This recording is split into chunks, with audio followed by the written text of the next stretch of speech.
When it comes to female entry, 3 ऐसी बातें हैं जिनको सबसे ज़्यादा आपको ध्यान रखना है। Please note it down. 3 traits highly desirable. Number 1, your leadership, because we live in male dominated society, जहाँ पे कई बार रात में 11 बजे या 10 बजे कोई गेट खटखटाता है तो हमारे यहाँ जो मेल होता है वो ओपन करता है। जनरली ये जनरल टेंडेंसी है, स्टेरियोटाइप। तो लीडरशिप जनरली लैक करती है फीमेल में, हमारे सोसाइटी स्ट्रक्चर के हिसाब से हो गए, पहली बात। Second is your courage factor. तो करेज फैक्टर पे भी आपको ध्यान रखना है कि कहीं भी आपका करेज फैक्टर, फिजिकल करेज हो या मेंटल करेज हो, करेज फैक्टर आपका कहीं कम नहीं होना चाहिए। And third is your emotional quotient. Generally हमारे हमारे सोशल स्ट्रक्चर में girls and female they are emotionally weak. Emotionally weak का मतलब ये है कि वो उनका ऐसा सिस्टम बना हुआ है, because they although they have good sense of sacrifice, sense of care, compassion, devotion, but कहीं ना कहीं इमोशनली ज़्यादा अटैच होते हैं, बिकॉज हमारे लाइफ का स्ट्रक्चर ऐसा है।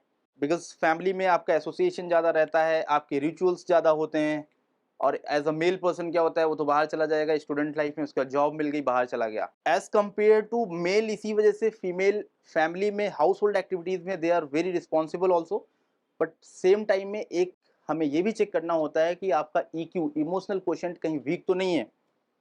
मतलब arm as per the parameter of selection कहीं वीक तो नहीं है, because you may be deployed far from your place. तो ऐसा तो नहीं कि आप बोलेंगे कि नहीं मम्मी की याद आ रही है या पापा की याद आ रही है। तो इसको चेक करने के लिए ये 3 ऐसी बातें हैं जहां आपको जरूर सबसे ज्यादा फोकस करना है। यहां इनमें अगर कहीं भी लैग कर गए तो कोई चांस नहीं होगा रिकमेंडेशन का। आप कितना भी अच्छा TAT लिख लें, बट अगर यहां लैग कर गए, आप करेज में, कमांडो वॉक में सही से नहीं कर पाए जंप, आप GTO में, आउटडोर में करेज फैक्टर पे डाउन हो गए, तो GTO विल से नो। तो मे बी करेज फैक्टर की वजह से you may gate rejection in your SSB interview. Same SRTs, जो फीमेल एंट्री की बात होती है, तो SRTs ऐसी बनाई गई हैं, ऐसे स्ट्रक्चर हैं, आपको देखेंगे, आप बुकलेट पे भी आपको SRTs मिलेंगी। तो वहाँ आपको कोशिश ये करना है कि कहीं भी EQ पे क्वेश्चन ना हो, आपको फेयर बैलेंस मेंटेन करना है, और एज अ लीडर भी, ठीक है, आपकी लाइफ में जहाँ भी आपने लीडरशिप करी है, जहाँ भी आप सीनियर थे, जहाँ भी आप हेड थे, कहीं पे आपने कुछ अच्छा ऑर्गेनाइज किया है, highlight it in your SSB stories में, उसको ज़्यादा हाईलाइट करें, ठीक है।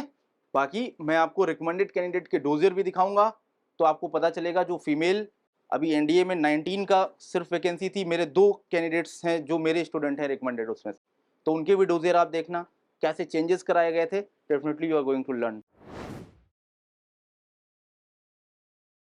आपने सेंचुरियन डिफेंस एकेडमी के YouTube चैनल को सब्सक्राइब नहीं किया है तो अभी सब्सक्राइब करें और बेल आइकन दबाएं ताकि लेटेस्ट नोटिफिकेशंस आपके पास सबसे पहले पहुंचे।